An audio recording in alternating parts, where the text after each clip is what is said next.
Jose Walter, you got to understand one thing. During moments like this where there's a big economic shift, you know, the economic cycle is now going into, it hit its peak, right? And there's signs that it's going to be going down until it hits its trough and goes up again. When usually in this period, in this transition period where things are not as they were before, right? And people are worried, they usually do not understand how their financial investment works. Yes, everybody wants to buy low, they want to sell high. But the world of finance has many ways to interpret equations, formulas, numbers, right? In order to predict how things come out. So what I've learned in my 20 years history, almost 21 years, November 19th, it'll be 21 years, is that people will make emotional decisions versus logical decisions. Now, your client, our investor, our partner in this one project here owns 10%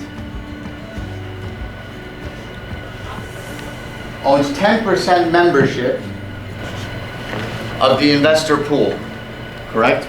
Yeah.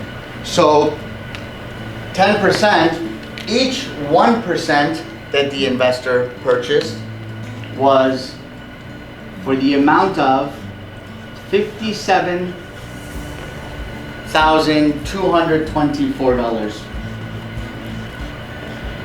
each. So your client, our investor, purchased 10%, so what they paid, okay, so this is times 10, each membership, right?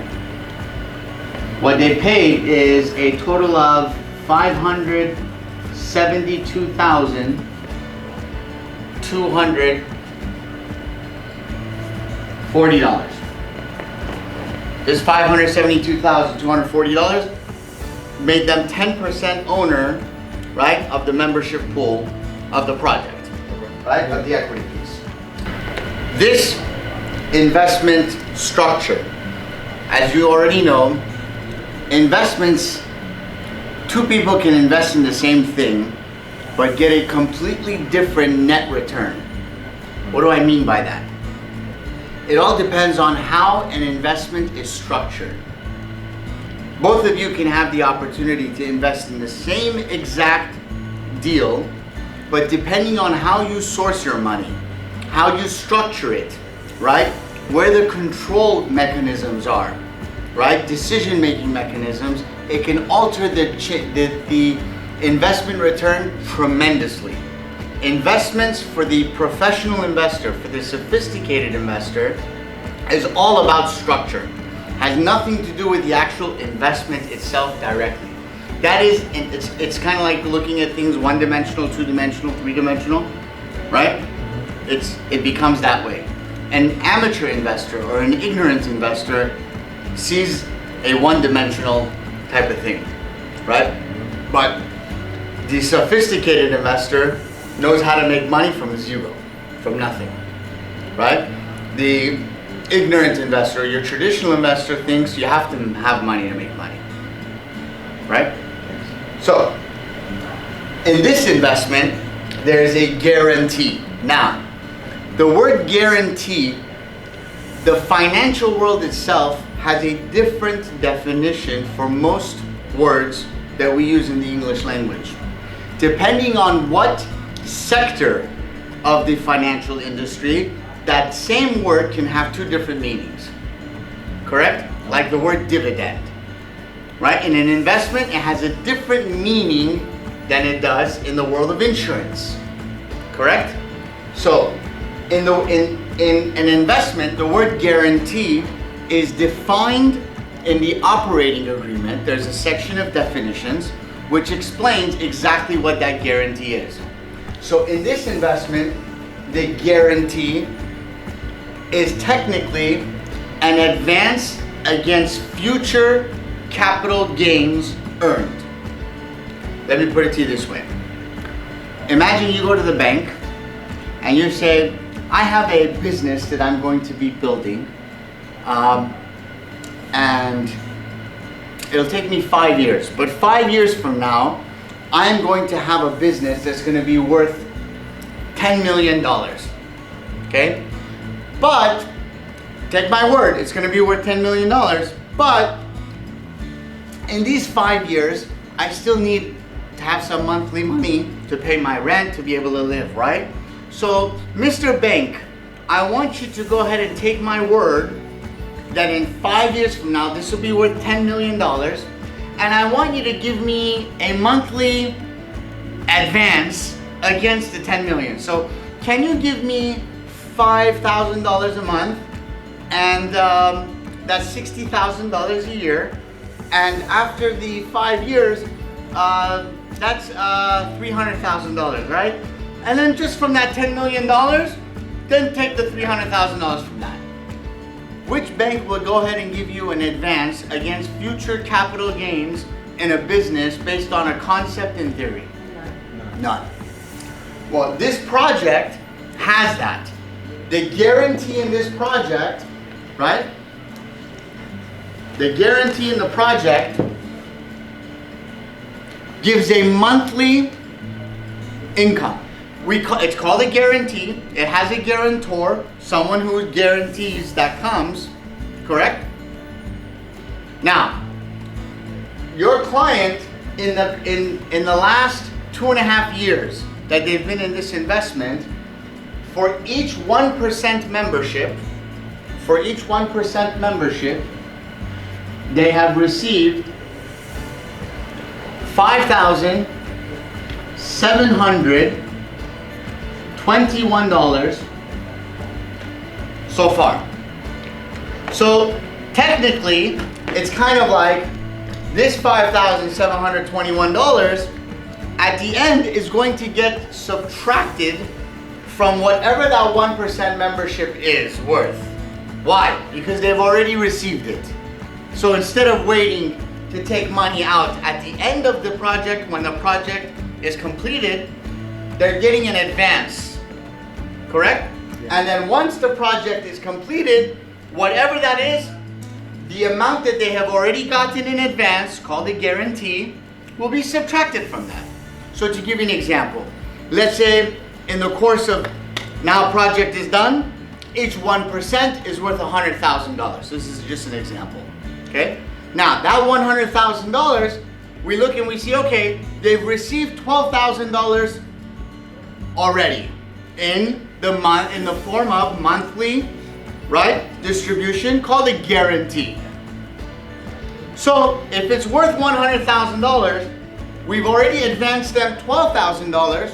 That means the remaining value of that 1% is what? $88,000. So it's worth $100,000. You've already received $12,000. There's a remaining value balance of what? $88,000. So in this case,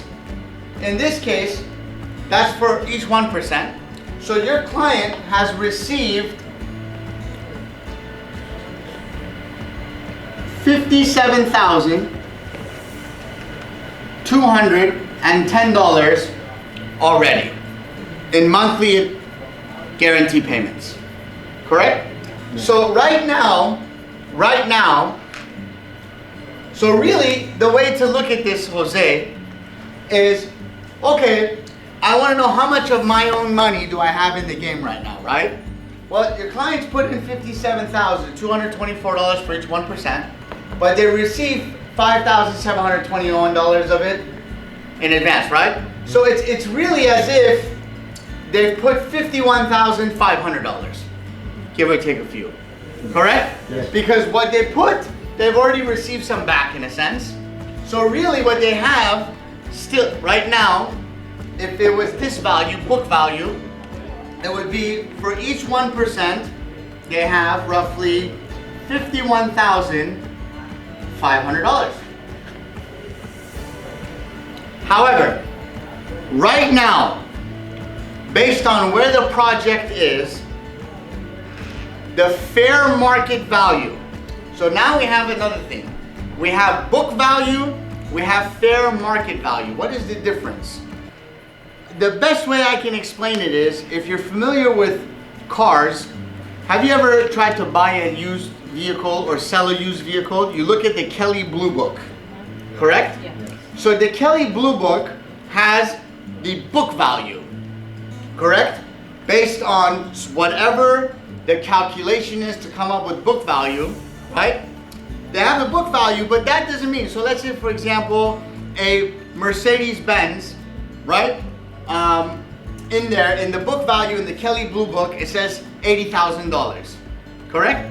Now, the market might say, okay, but you know what? There's tons of these cars and now no demand, right? The book value is 80,000, but the best anybody will pay is 72,000. The book value is 80, but it's 72. It'll probably sell for 72. Now, of course, the seller can always say, no, I won't sell it. I'll wait till it goes up. On the other hand, if you remember several years ago, there was a shortage of Toyota Priuses. The book value, for example, could have been $24,000, but the dealer would call you and say, hey, I'll buy back that Prius from you for $28,000.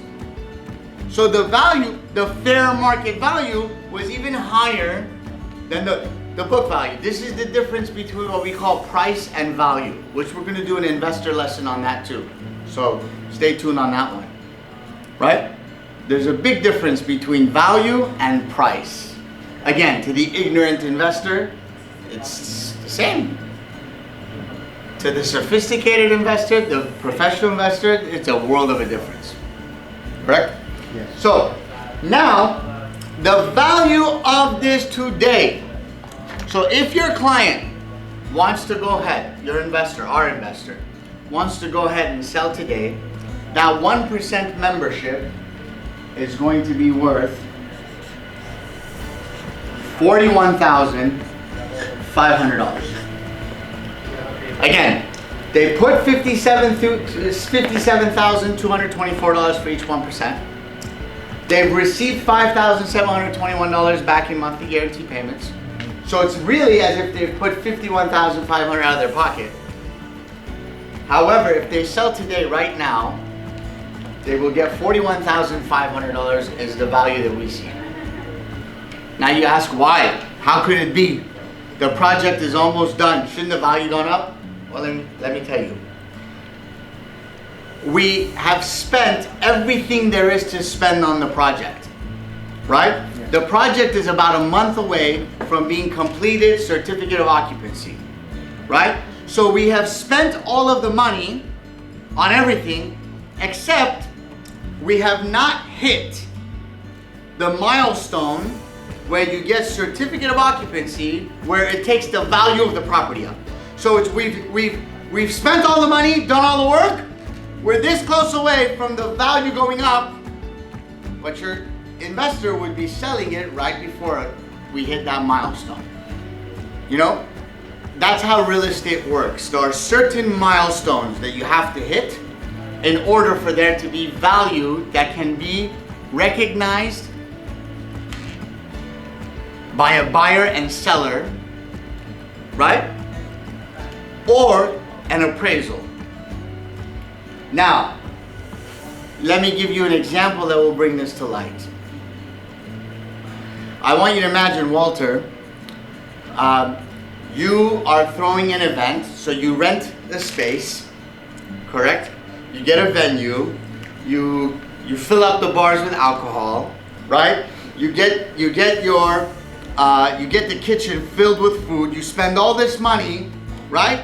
And right before you're about to open the doors for people to buy tickets and come in, the fire department comes and shuts you down. What happened? You spend all the money right before you're gonna hit that milestone for you to be able to get a return. You had to close down. Well, technically, that's what you're doing here. We spent all the money, we've done everything, right? It's about a month left for us to hit that milestone where the value of the property will suddenly go up $8 to $11 million, and your client is deciding to sell.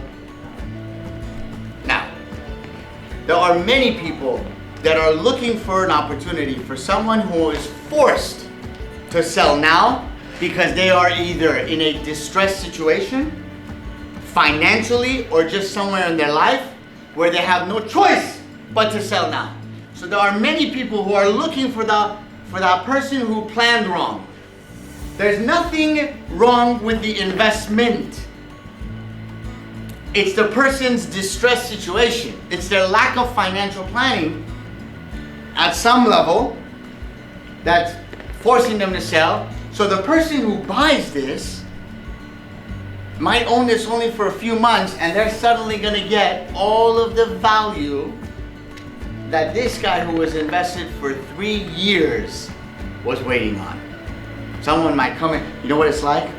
It's like standing in the line of a long concession stand, right? You get all the way there, all the way there, all the way there. Has this ever happened to you? You wait in like an hour line at a concert, and then right when you're like the next person up, a friend of yours says, "Hey, Jose, how you doing? Great. You mind if I come with you?" And they just jump right in there and take your spot. It's cheating, by the way, but in this case, it's, imagine it took too long, your mother came to pick you up. You go, "Oh man, I can't stay anymore. You want to take my spot?" That's kind of like what's happening here. And about 7 months from now, right, where it hits that milestone, that actual appraisal value, everything comes in, you know how much this 1% membership will be worth? It'll be worth $68,500. So it'll go from, if they sell right now, it'll be worth so this is now.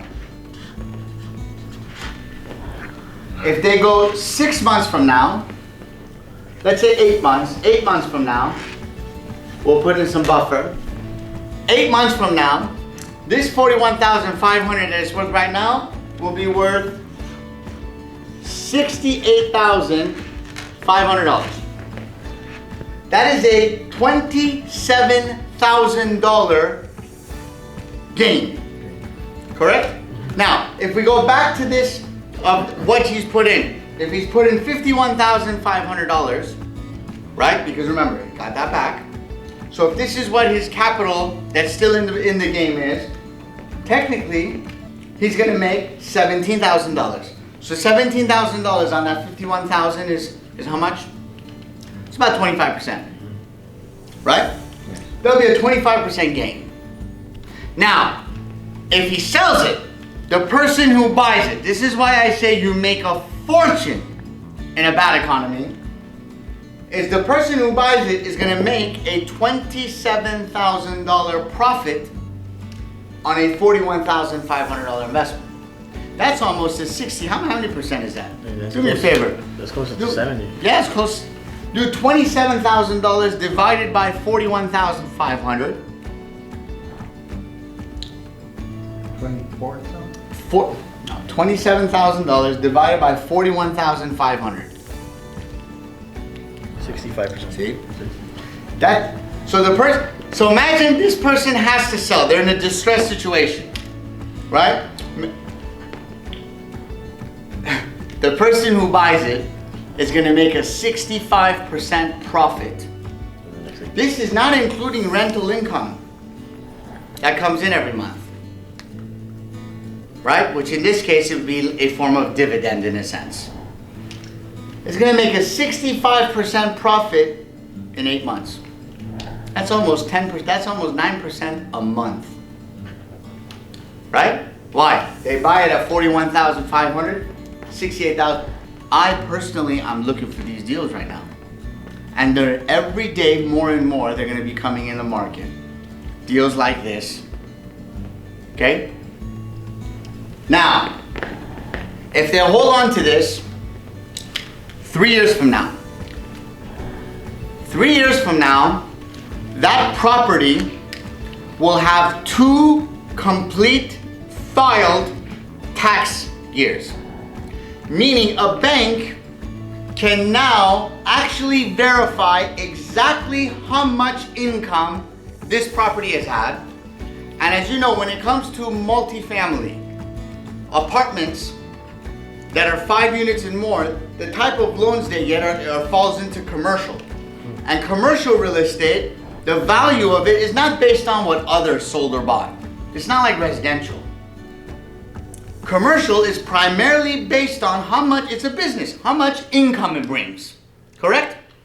So now, because a bank can actually verify that that's the income it's brought and it's paid taxes on it, correct? You'll get the highest value of that property.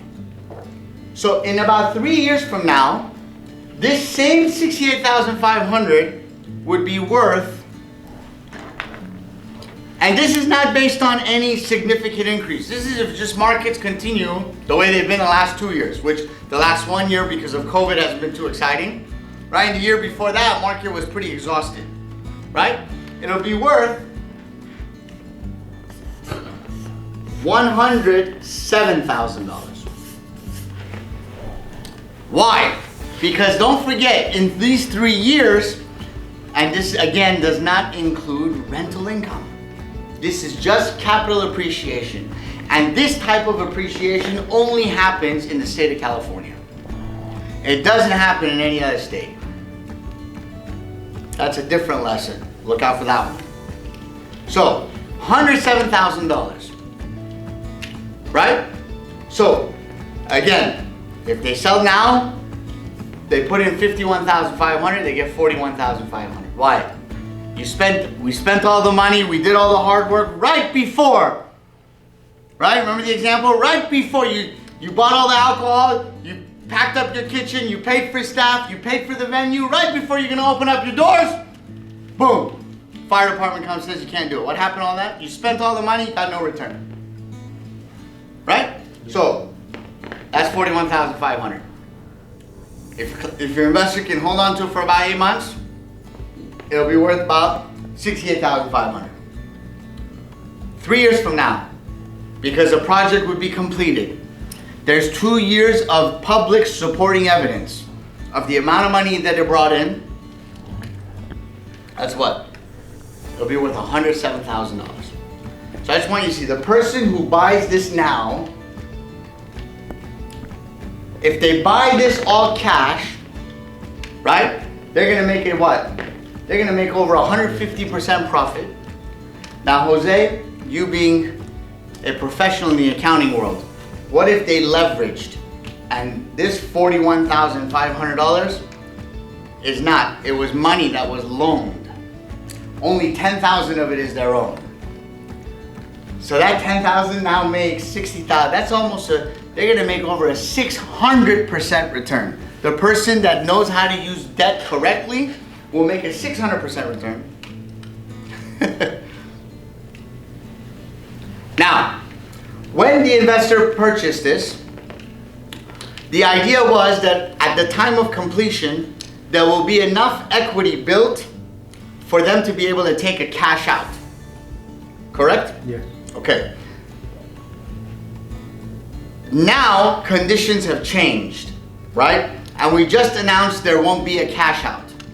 Because there won't be a cash out, it doesn't mean that there is value lost. Listen again. Because there won't be a cash out, it doesn't mean there's value lost. What do I mean by that? So let's say the property we'll use a $10 million number.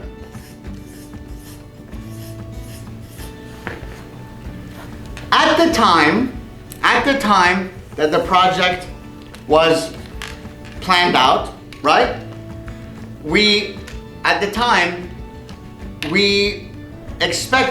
First let me tell you, at that time, you were able to get an 80% cash out. Why? The market was at the beginning of the cycle, right? And it was going up. So it was expected to get 80%, meaning if there's $10 million, right? 80% means there's a cash out of $8 million. Correct? Okay. In this case, we had planned for a 75%. We said, okay, we understand that at that time the market's not going to be the same. It'll be a little different. So we planned 75%. So at 75% means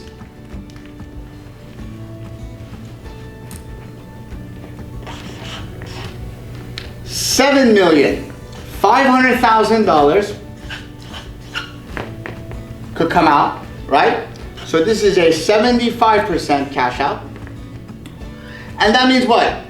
That $2,500,000 equity will stay in the project. So it's just like owning a house, right? It's just like owning a house. In the house, you take money out, but there's still money, there's still value, we call it equity, left in the house. Correct? Yes. How do you access that equity?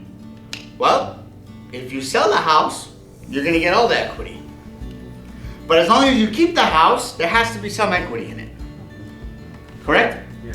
Now, right now, because of the COVID situation, which accelerated the economic cycle to come to an end, banks are not giving 75% LTV. Right now, they will give a 65% LTV.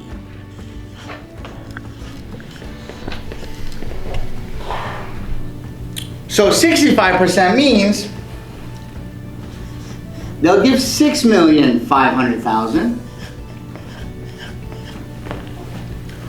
which will keep $3,500,000 still equity in the building. So I just want you to understand, when we say no cash out, the value didn't come down. It's still the same 10 million. It's just the access to some of the equity is restrained. So again, instead of being able to cash out $7,500,000, now it's a $6,500,000. $1 million didn't disappear. $1 million before, there was $1 million less that was going to remain in the equity. Now there's $1 million more that's going to be remain. So if your investor owns 10%, right? They're still going to retain that. It's just going to be held in the building. Now, 2 or 3 years from now, when the value's gone up, we'll be at the beginning of a cycle, right? So guess what? We'll go back to probably 80% LTVs. This is the beauty of real estate.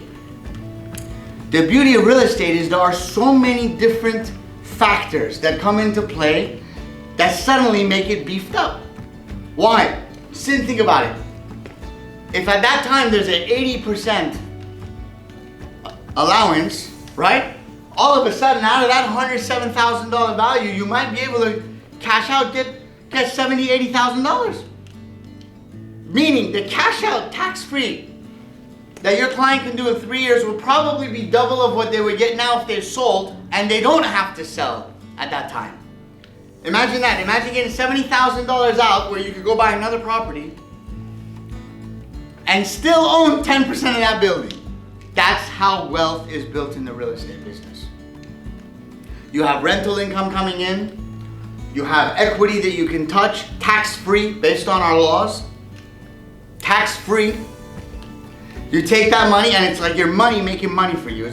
Your money is having babies. That's why you see usually real estate owners, they'll go from owning one property, several years later, they'll have a second one, then several years later, they'll buy another one, and then several years later, they'll buy 2 more. You go, oh my God, the guy used to buy 1 at a time, now he's buying 2 at a time. It's compound building. People talk about compound interest and Albert Einstein. Well, let me introduce you to compound building. This is how you compound build wealth.